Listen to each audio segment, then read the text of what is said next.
Isin garuu tooyyaan tufuun akkam jechaa turtanii. Lubbuu koo balleessi wayya. Dhugaamoo. Ani jiraachuun koo bu'aa tokko hin qabu. Maatii koofis bu'aa hin qabu. Ijoollee koof bu'aa hin qabu. Baay'ee qoosti dhugaa. Kaleen dhuguma gurgurama. Kalee.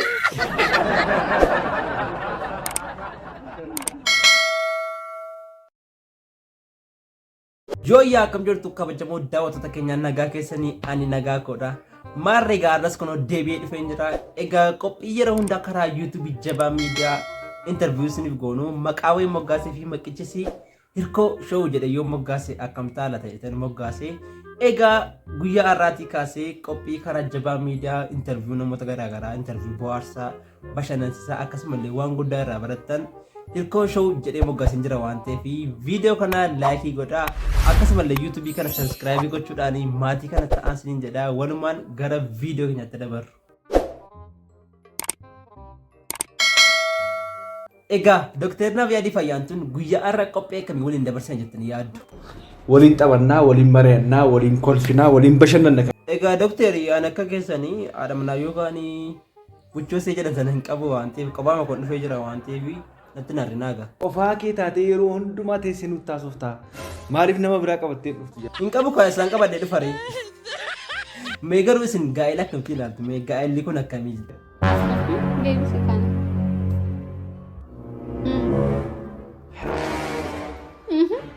Maaltu akka fuudhaati bu'a. Kanaan dura warri fuutan waan akkas namatti tolu nu dhoksitanii turtan. Maaliif nu dhoksitan? Waan akkas mi'aa waan akkas namatti tolu. Amma gaa yaadi keessan fuudhaan hojjechaa jirtu miti. Hin fuunu nuyi yaadinaa isin kana. Mana hin qabnu, birrii hin qabnu, intiraansii hin qabne, eessaa fuuna maalitti fuuname? Egaa maalumaaf iyyuu gaa guyyaa rabbi jedhama hin fuunaa ayyaantu garuu ati jaarsatee rumte Dr. Nabiyyaa garuu jaarsa wayiiti. Jaarii fayyada.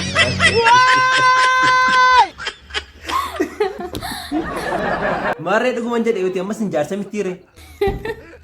Maal jettu nama akkasii hin jaarre? Deemee akkamii qabda? Wajjiraan jaarsatti ni rumne.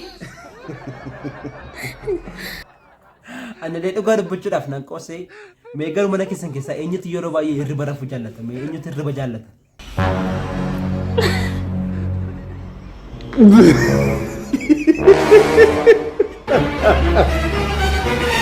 Hirriba baay'ee jaallatti.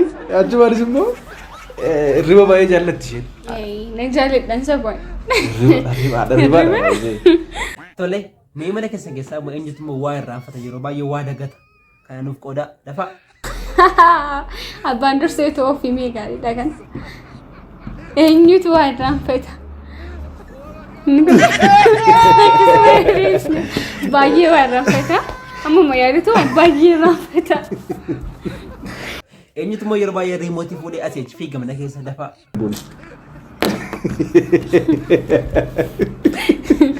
Remote. Gaaffii nama sin gaafadhu kun immoo badhaasa qaba yoo deebistan. Mana keessan keessaa eenyutu ispoortii hojjechuu jaallata? Yeroo baay'ee ispoortii eenyutu shaakaluu jaallata?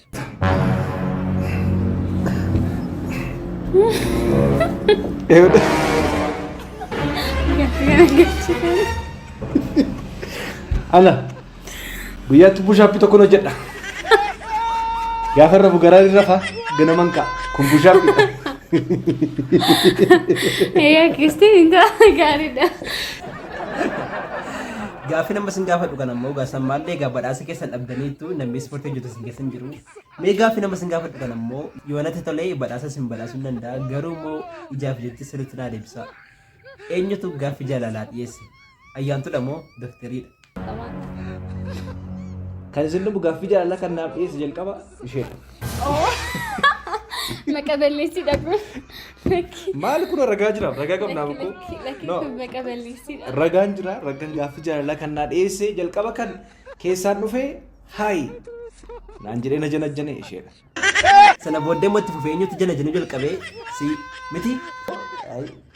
Lakkeen ganaadha. Kaayyoon qaba waan ta'eef deebiin deebisuu kaayyoon qaba. Tamaaruun qaba dheetanii hojii hojjechuu qaba dee waggaa tokkoof jeesanii godhan deebisu. Baay'ee qoosta dhugaa baay'ee qoostu maatiin keessan baay'ee namatti tola maatiin keessan maatii baay'ee jaalalaadha. Asumaan warroonni viidiyoo kana laayikii godhan laayikii godhaa yuutuubii kana immoo sabiskiraayib godhaa isiniin jedha. Mee doktor akkati jaallattu kan godhe maalodha? Kan jaalladhu kan na godhe tokko waan akka ta'e beektu. Jimmaa yeroo dhuftu shamarran baay'een dhiira yeroo arguudhaaf jedhan akkam ta'u. Uffatanii diddibatanii maal godhanii maal jedhanii dhufu beektu. Kottannaan hin dhufte gaafa dhuftu kaalsii dhiiraa wayii tokko uffattee siliipparii tokko uffattee waanuma waan akkasuma jala tokko tamaarii beektu tamaarii akkuma doormii jirtutti baatee dhufteedha. Nallaale. Mucaan kun bakka shawaappiin barbaaddu jedheetanii isa booda ilaalanii yaa akkuma miidiyaa irraati. Waaw dhugaa baay'ee namatti tola. Mee ati jaalala siitiif jettee maal taate ree? Sheef jedhanii hin dhame. Jaalalaaf jedhanii aarsaa guddaa dhuunfanii nan dhame. Mee isin amma mucaa tokko godhataniitu gara fuulduraatti immoo ijoollee meeqa horachuu barbaaddu? Shan. Shan. Isti beera shan. Meeqa barbaaddu? Jaagoonyu shani. Bakka jaagoon irra tokko haa ta'u inni eebbifnaaf hidhu maratti. Isin tokko naa kennaa nan guddisaa yoo dhabdan. Doktor isin garuu ayyaantuun kun Oromoo miti ta'anii Oromoo miti qiqqilii wayii ta'anii adduraa keessan dafaati malatti galchaa.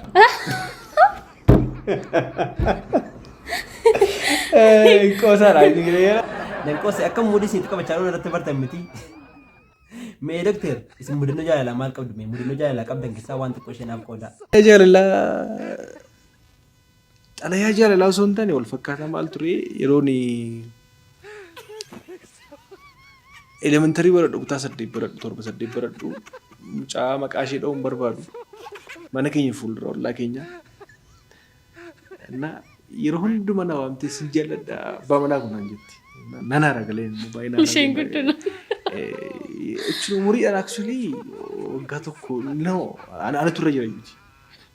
Yaa waggaa tokko waggaa lama irra jira. Yeroo hundumaa bakka nama gidduu dhokadhee hin deeman ture.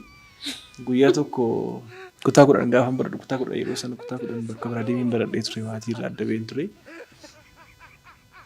Lakkoofsa lafa isheen argatte hin beeku lakkoofsa bilbiltee yeroo sana kutaa 10 gaafa baradhu moobaayiliin hin jiru ture. Moobaayiliin hin jiru sana moobaayiliin kollee simiin qabu yeroo sanatti lakkoofsa manaa irratti bilbilanii ollaadhaan waamanii hin deeme. Deemee gaafa naqu intala bilbile. Intala ishee irra argisan. Baay'inaan bakka yeroo sanatti teenzii irratti actually ijoollummaadhaas waan ta'eef teenzii yeroo qormaata qormaaru sana qabxii guddaa galmeessuun qabadee waan yaaduuf yeroo baay'ee fooriin galmeesse yeroo sana. Waaw dhugaa baay'ee gaariidha. Mee maqaa mucaa keessanii eenyu dha? Abbee eenyu? Harmee eenyu isin jenne si waamu? Milkiisaan. Namni baay'ee milkeessaa jedha. Namni baay'ee milkeessaa jedha. Milkeessaa jedha. Namni baay'een garuu milkiisaan. Milkii isaan jechuudha. Kanaaf milkiisaan. Milkeessaan jedhama. Milkiisaan naaf yaadu. Tolee abbee milkiisaan, tolee harmee milkiisaan egaa amma baay'ee dadhabeen jira waan ta'eef dhaqee rafa nama waan haa qopheessuu hin qabu ammoo dhaqee rafee ciisa guyyaadhuma.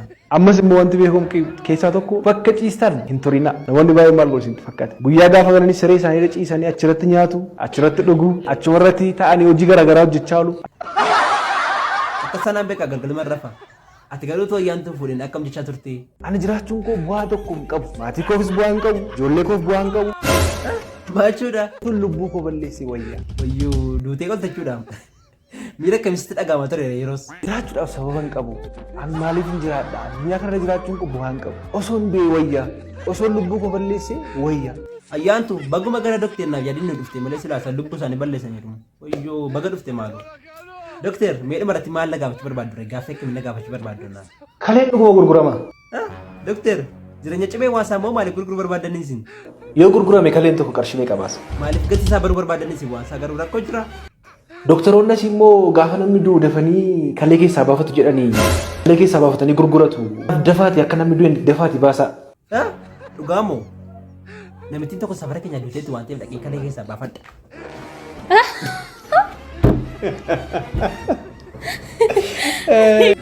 Daawwattoota keenya kun qoosaadha malee kalee nama keessaa baasanii gurguruun dhorkaadha. Nama du'e keessaa kalee baasanii gurguruun dhorkaadha. Kun qoosaadhaaf malee wanti kun dhugaa miti isiniin jechuun barbaada. Egaa qophiin keenya irraa kana fakkaata ture akkasitti gammadaniif itti bohaartan abdii guddaan isinirraa qaba. Namoonni YouTube kana subscribe godhaa.